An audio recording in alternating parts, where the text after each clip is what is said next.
ये पब्लिक है, ये सब जानती है, सब जानती है ये पब्लिक। अंदर क्या है, बाहर क्या है, ये सब कुछ पहचानती है। और पब्लिक ये भी जानती है कि आज जो शख्सियत मेरे साथ बैठी है बहुत अनयूजुअल है, बहुत कमाल की है पर्सनैलिटी। यस, कलाकार है, सिंगर है। कलाकार का मतलब है जो कल को आकार दे, वो कलाकार है। Yes, I mean it. लेकिन ऐसा वैसा कलाकार नहीं है, कमाल का सिंगर है, कमाल का एक्टर है और पॉलिटिशियन है। मुझे समझ ये नहीं आती है कि उसका हैट्रिक चल रहा है। ये तीसरी बार उनको टिकट मिली है। 2 बार पहले शहंशाही ढंग से जीते और शुभकामनाएं पूरी दुनिया की ऐसे कलाकार के साथ है जो तीसरी बार भी you never know win with a big margin. लेकिन उस कलाकार को हम बुलाएंगे अपने आलाप के साथ। यस, दारे दारे दारे दारे दारे रे दारे दारे दारे दारे तेरे। ये आलाप उनके इस्तकबाल के लिए है। नाम मनोज। Manoj Manoj welcome sir. कहीं आप दिल्ली आ गए? दिल्ली आ गया, बुलाया गया हूँ स्पेशली आपके लिए। अरे वाह। या पहले ये बताइए, आज तक की यात्रा एक कलाकार से पूछ रहा हूँ, कैसी रही? नहीं, बहुत अच्छी है भैया। अभी तक की यात्रा बहुत अच्छी रही है और आगे भी अच्छी रहेगी, ऐसा उम्मीद करता हूँ। आपके चेहरे पे बहुत ऑप्टिमिस्टिक है, बहुत चेहरा ऑप्टिमिस्टिक है और आपकी वाणी में बहुत वाइब्स हैं। आप लोगों को खींचते हैं। ऐसे नहीं कि बीजेपी की जो टॉप ब्रास है वो आपको तीसरी बार टिकट दे। कुछ तो बात है दोस्त, ये सबसे बड़ी बात है। पहले आज तक की यात्रा बताइए, पहले कैसी रही, उसके बाद बीजेपी में कैसे आना हुआ और कैसे जीत हुई? नहीं भैया, हम लोग तो साथ ही थे जी, काम कर रहे थे। एक छोटे से गांव का व्यक्ति हूँ। 24 साल तक साइकिल भी नहीं थी अपने पास। ओह। और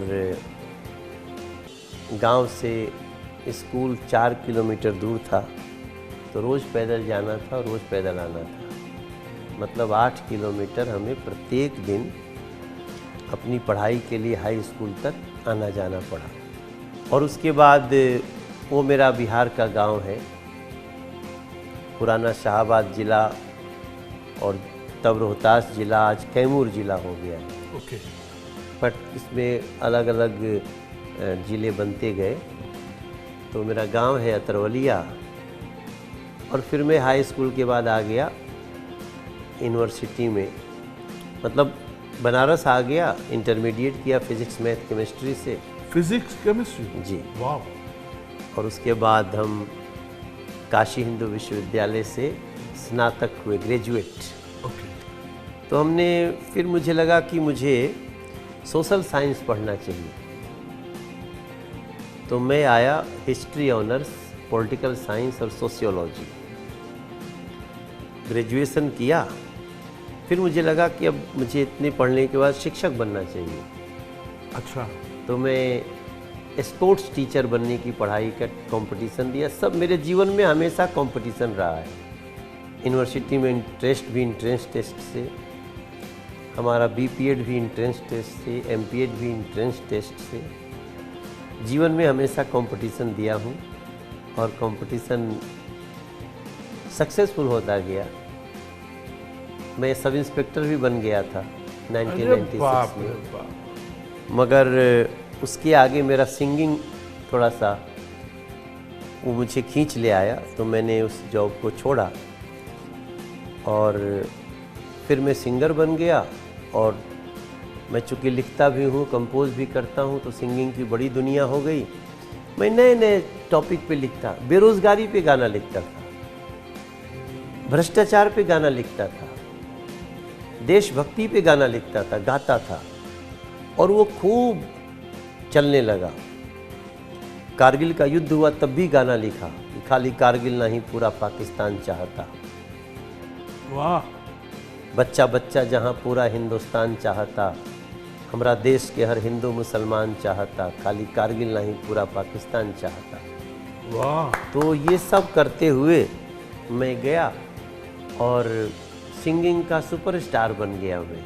करप्शन के ऊपर क्या लिखा आपने? करप्शन के ऊपर हमने गाना लिखा कि सब हुए रुपये के खेल से लयदमी के लगल बा,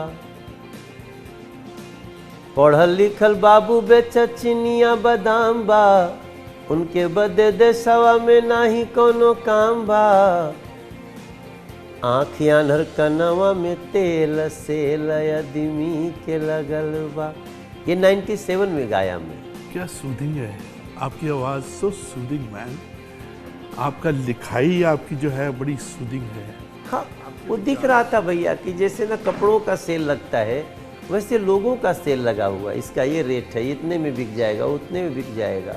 और बड़े बड़े लोग तो उसको लिखता गया, फिर युवाओं को मैं जगाता था कि मनवाय घइले देखी शासन के रहनिया, जाग जवनवा हो, क्या बात। देशवा के अपना बचाइला। ये गाना मैं एज सिंगर गाता था, अपने देश को बचाओ। ओके। कितनन के रोटी बिना मरे ले बचनवा, कितने घोटाला करके ताने ले भवनवा, आहा। जाग जवनवा हो, देश को अपने बचा लो। तब मैं युवाओं का पुकार करता था। और फिर ये करते करते मैं सिंगर से फिर एक्टर बन गया। 2003 में एक फिल्म किया, ससुरा बड़ा पैसा वाला। उसने एक अलग ही दुनिया खड़ी कर दी भोजपुरी की। 35 लाख रुपए में फिल्म बनी थी और 56 से 58 करोड़ का बिजनेस की। वाह। और एकदम फिल्म के तो फिर मैं एक्टर बन गया। एक्टिंग आती नहीं मुझे, मगर जितना चाहता था उतना कैरेक्टर घुसा के करता था। But I am not a good actor, I know. No, आप दिस इज योर ह्यूमिलिटी। ऐसा नहीं है, हमने आपको काम करते हुए देखा है। आप दिल हो, आप दिल से सोचते हो, दिल से सोचते हो, आप गाते हो दिल से, आप लिखते हो दिल से, और जो भी काम करते हो आप दिल से गाते हो। हमने देखा है आपकी फिल्म, देखिए काम, हमने फिल्मों में काम भी किया हुआ है। हाँ, yeah I have seen and you are a very fine actor, goes without saying. लेकिन एक सेंसिटिव एक्टर, एक सेंसिटिव सिंगर, कंपोजर, लिरिसिस्ट, शायर, राइटर, सब कुछ, such a huge package man in one personality. ये पर्सनैलिटी पॉलिटिक्स का तो P नहीं जानती, आप तो सेवा में हो, सत्य सेवा में लगते हो, तो हाउ यू मैनेज दैट? आपने कहा ना कि अगर सेवा की भावना है हाँ हाँ तो सब हो जाता है, वो परिस्थितियाँ सिखा देती हैं। हाँ। और हम लोग जब फिल्में करते थे ना, तो हम लोग अक्सर जब कभी बैठते थे तो मेरा पॉलिटिकल इंटरेस्ट होता था। या कभी मजदूरों का कोई प्रॉब्लम होता था फिल्म्स में, तो वो सब भी मुझे एक बार अध्यक्ष बना दिए थे अपना। अच्छा। क्योंकि मैं चाहता था नहीं ये ठीक नहीं हो रहा है, ये भाई देखो अगर मजदूर ने, लड़के ने काम किया दिन भर, उसका पैसा दो। अब प्रोड्यूसर उसको इधर उधर भटकाता था। हाँ। तो मैंने कुछ लोगों को सपोर्ट किया, तो जो एसोसिएशन होता है ना हमारा एलाइड यूनियन, वो लोग भी हमको ले लिया। तो जब मैं बात करता था तो लोग कहते थे, Tiwari ji please don't discuss politics, I hate politics, ऐसा लाइन मैंने बहुत बार सुना। तो मुझे चिंता होती थी भाई साहब कि यार ये पॉलिटिक्स से सड़क बनती है, नाला बनता है, नाली बनती है, पानी आता है, स्कूल बनता है, यूनिवर्सिटी बनती है, फौज को लड़ने का सामान मिलता है, देश चाहे तो चंद्रयान पे जा सकता है, घर घर लोगों को टॉयलेट मिल सकता है, लोगों को उज्ज्वला गैस मिल सकती है, लोगों को 5 लाख का फ्री इलाज मिल सकता है, लोगों का बैंक अकाउंट खोलना सहज हो जाता है। तो ये पॉलिटिक्स को क्यों हेट कर रहे हैं लोग? तो मुझे लगा कि कुछ बैड पॉलिटिशियंस ने ये फैलाया कि नहीं पॉलिटिक्स अच्छे लोगों की चीज़ नहीं है, तो अच्छे लोग दूर रहो और बुरे लोग आ जाएं और फिर देश के खजाने को लूटते रहें। तो ये सोच के मेरा दिमाग ना थोड़ा जैसे चिंतित होने लगता था, क्या होगा हमारे देश का। रोज़ कोई घोटाला पर घोटाला, कभी 2G घोटाला, कभी कोल घोटाला, ये सब रोज सुनते रहता था, कॉमनवेल्थ घोटाला। तो फिर एक दिन पता चला कि Narendra Modi is coming for प्रधानमंत्री। तो मुझे नरेंद्र मोदी जी कई बार मिले थे, मुझे लगता था यार ये आदमी बहुत सही सोचता है, ये आदमी बहुत समाज का बहुत हितैषी है, विरासत का हितैषी है, संस्कृति का, डेवलपमेंट का, इंफ्रास्ट्रक्चर का। तो जैसे ही वो आए मैंने सपोर्ट कर दिया, तब मैंने बीजेपी ज्वाइन किया। और जैसा मैं सोचा वैसे ही देश ने सोच लिया। हम भी थोड़ा सा लोगों में प्रचार करते रहे और नरेंद्र मोदी को प्रधानमंत्री बनाने के लिए तो मुझे ही टिकट दे दिया पार्टी ने कि तुम भी लड़ो। तो मैं सोचता ही नहीं था कि मैं चुनाव लड़ूंगा, तो लड़ लिया। तो लड़ा भी तो ये सोचा कि चलो यार एक बार पीएम बन जाए, फिर अपना चलेंगे, फिर फिल्म की शूटिंग करेंगे। और जब बन गए तो एक दिन आपको मैंने देखा कि जब संसद में घुस रहे हैं तो संसद की सीढ़ी पर मत्था गिर रख दिए। उस मोमेंट ने मेरा लाइफ चेंज कर दिया। कहा यार ये तो आदमी मंदिर समझ रहा है संसद को। तब मैंने समझ लिया पक्का देश का अच्छा होगा। जो संसद को मंदिर समझ के घुस रहा है, फिर इस मंदिर से न्याय होगा देश के लिए। और मेरा सोचा हुआ बिल्कुल सही, मैं भी सांसद बन गया उसी में, लहती बहती गंगा में। लेकिन फिर मुझे लगा कि अब आपको सीरियस होना पड़ेगा, और मैं सीरियसली काम किया। और स्थिति हुई कि 2 साल में ही पार्टी ने मुझे प्रदेश का अध्यक्ष बना दिया। और भी सीखने को मिला, और समझ में आया, और डीप घुसा। अब मैं कार्यकर्ता हूँ और मुझे लगता है कि हमने देश के लिए हमें मरने का तो अवसर नहीं मिला कि फौज में जाऊँ, यहाँ जाऊँ, पुलिस में जाऊँ, लेकिन मुझे देश के लिए जीने का मौका मिल गया। और अब मैं देश के लिए जी रहा हूँ भैया। अपनी फिल्म्स का काम, मैं सूचना प्रसारण मंत्रालय का भी काम देखता हूँ, मैं आईएनबी का मेंबर हूँ। तो क्या वेब सीरीज़ बननी चाहिए, क्या डालना ठीक है, ये सब मैं अंदर वो प्लानिंग करते रहता हूँ। थोड़ा सा मर्यादा होनी चाहिए, फेक इन्फॉर्मेशंस मत दिखाओ। कोई फिल्म बने तो अगर एकदम एग्जैक्टली कोई डाटा है, एफआईआर है पुलिस में, तो जाओ बनाओ, फिर उसको सहयोग करेंगे। तो ये सब करते हुए मैं दूसरी बार फिर सांसद बन गया, अब तीसरी बार खड़ा हूँ आपके साथ में। ये आपने बहुत कमाल की चीज़ उठाई है, वेब सीरीज़। वेब सीरीज़ में सेंसरशिप होना चाहिए। Web series have gone beyond the boundaries. उसमें बहुत ही डर्ट आ गया है, फिल्थ आ गया, गंद आ गया है। उसको आप कैसे संभालेंगे? हमने काफ़ी कुछ नियम, सख्त नियम बनाए। हमने सब लोगों को बुलाया भी था, जैसे आप बोल रहे वैसे बहुत लोगों ने कहा। तो हमने काफ़ी उसमें रिस्ट्रिक्शंस लगाए हैं। मगर आप समझते हैं कि आपका तो मैं बहुत रिस्पेक्ट करता हूँ, आप बहुत ही देश के लिए अच्छा सोचते हैं, सिनेमा के लिए अच्छा सोचते हैं। तो अगर हम फिर से सांसद बन जाते हैं, हमारी सरकार फिर से बन जाती है, जो मुझे आशा है कि बनेगी, तो आप एक बार बैठिएगा मेरे साथ। डेफिनेटली हम आपके इनपुट्स को इनकॉर्पोरेट करेंगे।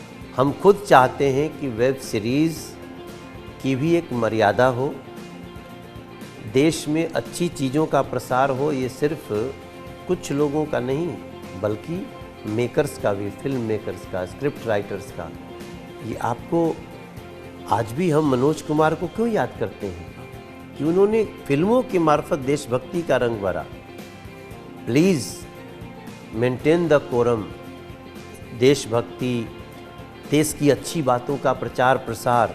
अब कुछ सुधार करने के लिए जो चीज़ें दिखाना ही है, एंटरटेनमेंट बहुत ज़रूरी है, सब कुछ है, मगर इन टोटालिटी देश के प्रति लोगों का भाव अच्छा हो, ऐसी भी फिल्में बननी चाहिए। इस वक्त आपका विजन क्या है अपनी कॉन्स्टिट्यूएंसी के लिए? What special vision you have, जहां पे आपने काम रुके हुए को आगे लेके जाएंगे?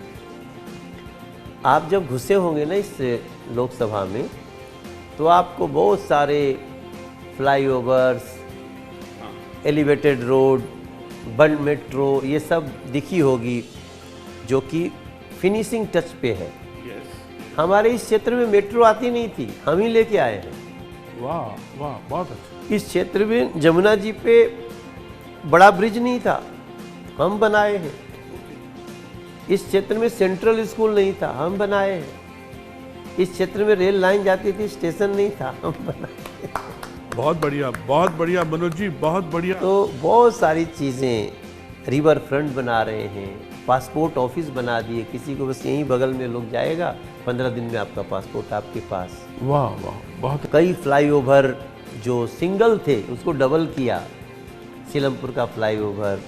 कई पार्क ऐसे थे माफिया कब्जा किए हुए थे, नो माफियावाद, सबको हटा करके 5-5 एकड़ का पार्क बनाया, लोग बैठते हैं, खुश होते हैं। बट देखिए भैया, बहुत अच्छा लगा। मैं तो MH1 पे लोग देख रहे हैं, हम बहुत सॉफ्ट हैं, बट शरीफों के लिए हम बहुत हार्ड हैं, माफियाओं के लिए, भू माफियाओं के लिए, अपराधियों के लिए।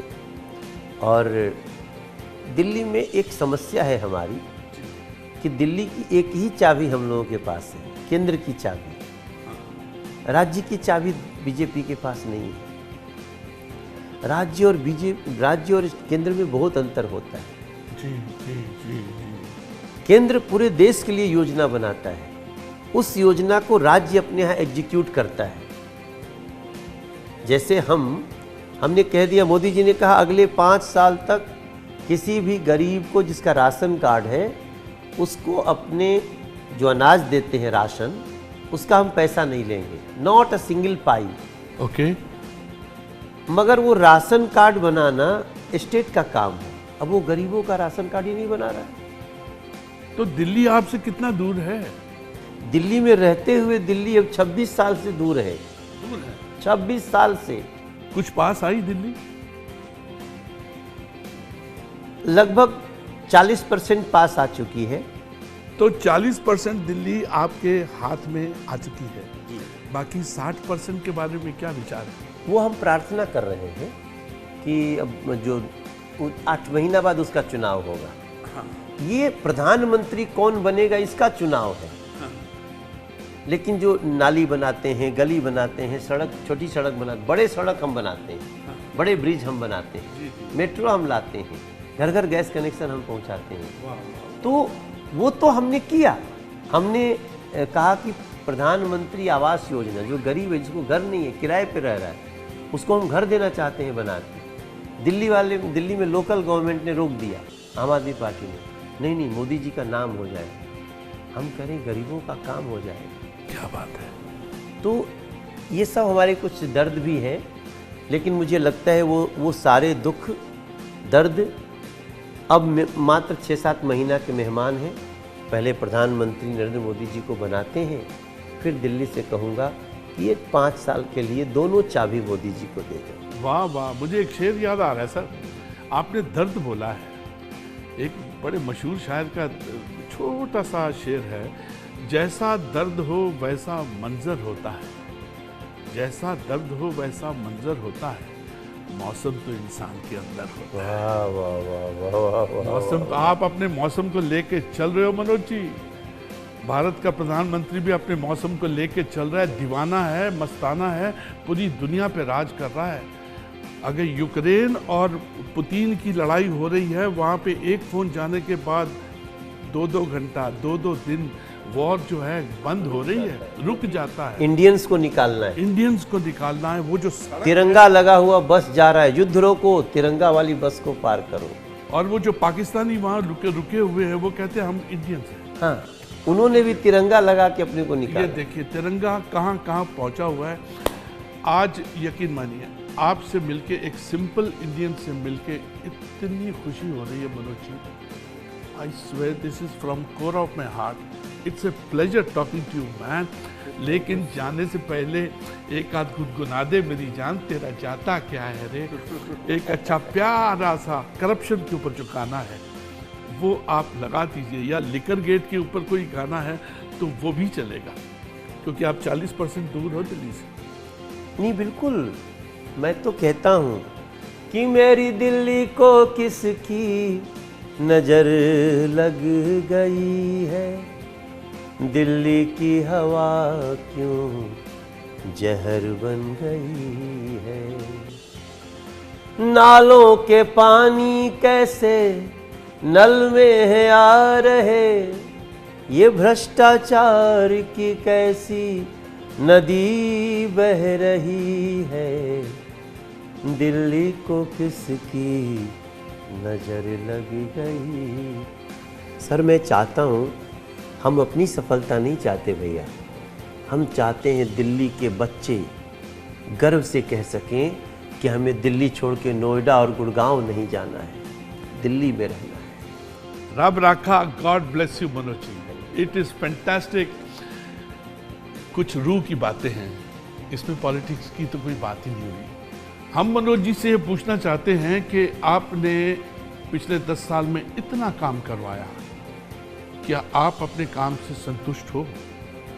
मनोज जी प्लीज बताएं। भाई साहब, हमने अभी तक अपने क्षेत्र में जितने ये काम बता रहा हूँ, एलिवेटेड रोड,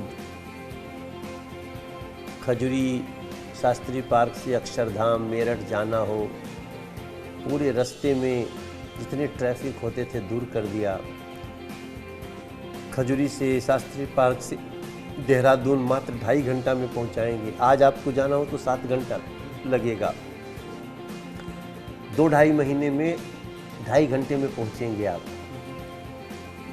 लगभग 4800 करोड़ का काम है।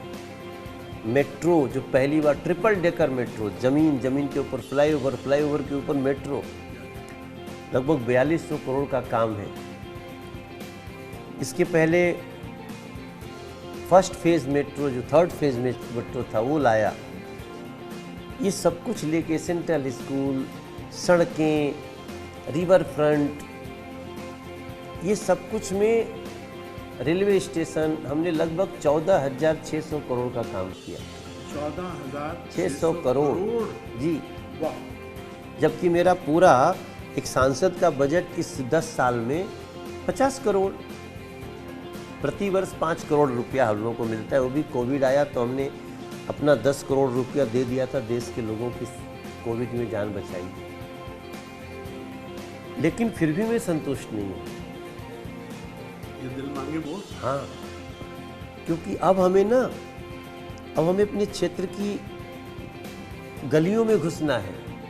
सोनिया विहार का पुस्ता डबल करना है, गामड़ी रोड चौड़ा करना है, करावल नगर रोड को चौड़ा करके उसको निर्बाध बनाना है। अब हमको गोकुलपुर नाले को व्यवस्थित करना है। अब हमें गोकुलपुर मेट्रो के नीचे की सड़क बनानी है, सेवाधाम रोड को निर्बाध करना है।